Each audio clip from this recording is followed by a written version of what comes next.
Today, I'm going to show you how to cook a steak from start to finish while giving you some tips and techniques along the way to help. And I'm going to show you the why behind the cooking. Girls, get out! Out! So, the first thing you need to do before cooking your steak is take it out of the refrigerator and let it rest on your counter for around 40 to 45 minutes to come up to room temperature. I live in California, so it's pretty warm here. So, that's why I'm only going to do 40 minutes, but it's going to depend on the temperature of where you live and your kitchen. But you're gonna know when it's ready because it's gonna feel a little bit softer. It's gonna be just much less cold than when it was in the fridge. And so the reason I want to do this so that when I cook it, it can have a nice even cook on both sides. Sometimes if you take your steak straight from the fridge and you want to put it directly into your hot pan, you might be able to get that nice seared color. But if you ever notice that if you've cooked your steak and there's just a rim right around it that's gray and the center is still very pink or red, that is because if it's still cold in the center, it didn't have enough time to let the temperature of the pan penetrate all the way through. It's too cold. So it only gets the outside. And that's why you see that gray ring around your steak sometimes. So now that my steak is rested, I'm going to salt it. And if you remember, I had mentioned when you salt something, you want to salt from pretty high. So this is just a bowl of kosher salt or really whatever salt you want. And I'm doing it like this. This way you get a more even spread of the salt. If you do it closer like this, you may concentrate that salty flavor in one location, and that's not good. So my steaks here are about an inch thick. So I'm being quite generous in my salting. If you see, I have a nice layer of salt on that. And if it's even thicker, you can even add more salt. If it's thinner, maybe a little bit less. So now I'm going to flip it. Okay. And I'm going to salt it on the other side as well. Nice and high.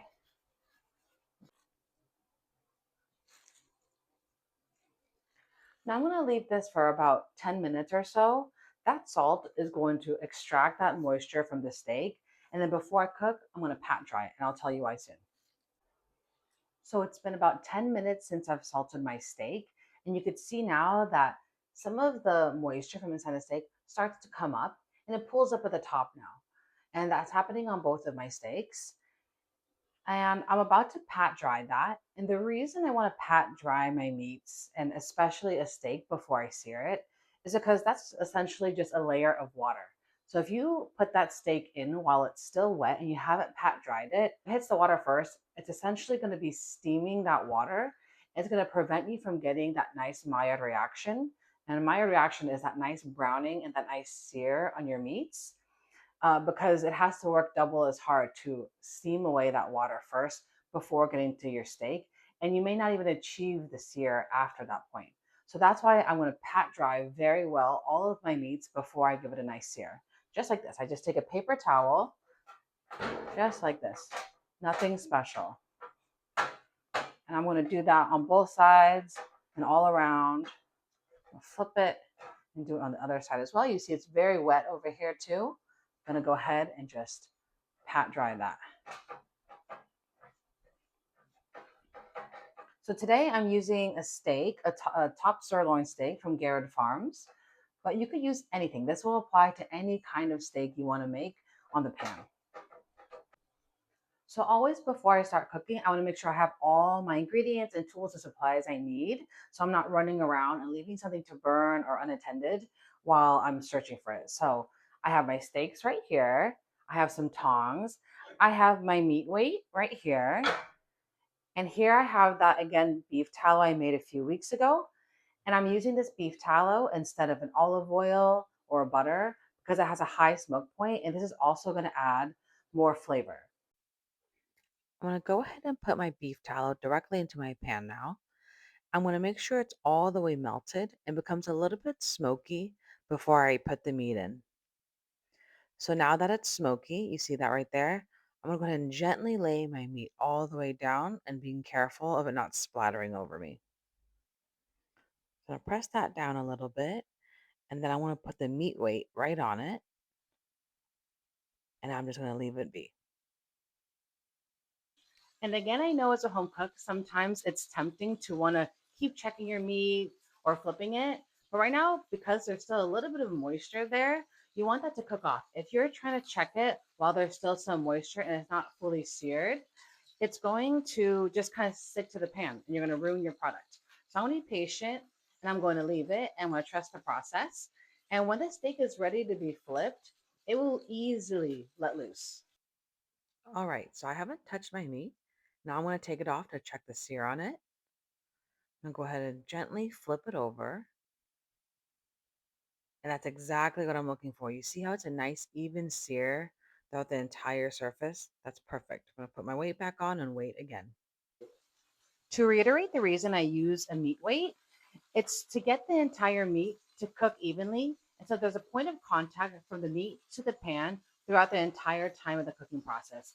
If you don't use a weight, it could be okay, but I often see that the meat's not super even. So half of it is going to be a little bit more gray while the other half has a sear. I need direct contact to the pan, which is why I use a weight. So after I flip my steak over from cooking it on one side, I'm going to add a few knobs of butter in, salted or unsalted. I frankly don't think it matters very much. And I'm going to start basting. I'm going to take a spoon and putting that nice fat on top of the steak. This is not going to make the inside juicier, but it is going to add a nice shininess to the outside of the steak.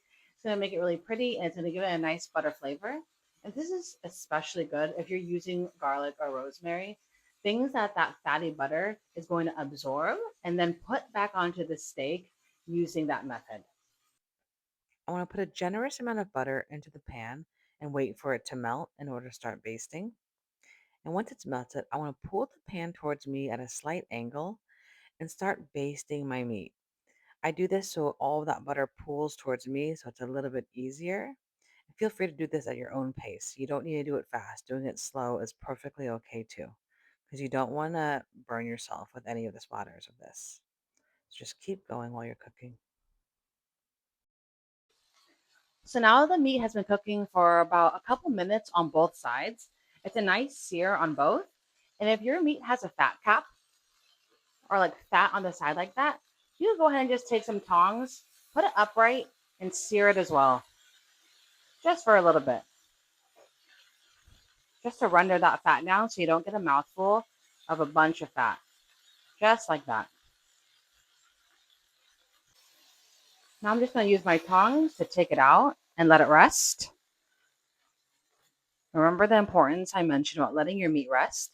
You have to leave it sitting here for about 15 minutes. So keep cooking with a residual heat and you are able to maintain all of the juices before cutting into it. So be patient. I've been letting my steaks rest for about 10 to 15 minutes. I'm going to go ahead and cut into them now.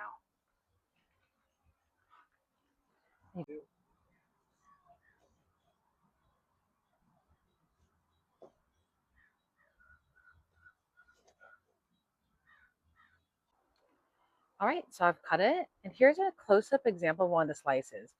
You see how there's not a clear brown or gray ring on the outside? That's because I let it rest at room temperature before cooking it. See how juicy it is? This is perfect. And that's how you cook a steak from start to finish with no fancy ingredients. Just really simple things. You could do this to a ribeye, top sirloin, any cut of beef you'd like to get achieve this nice sear. This is how you do it.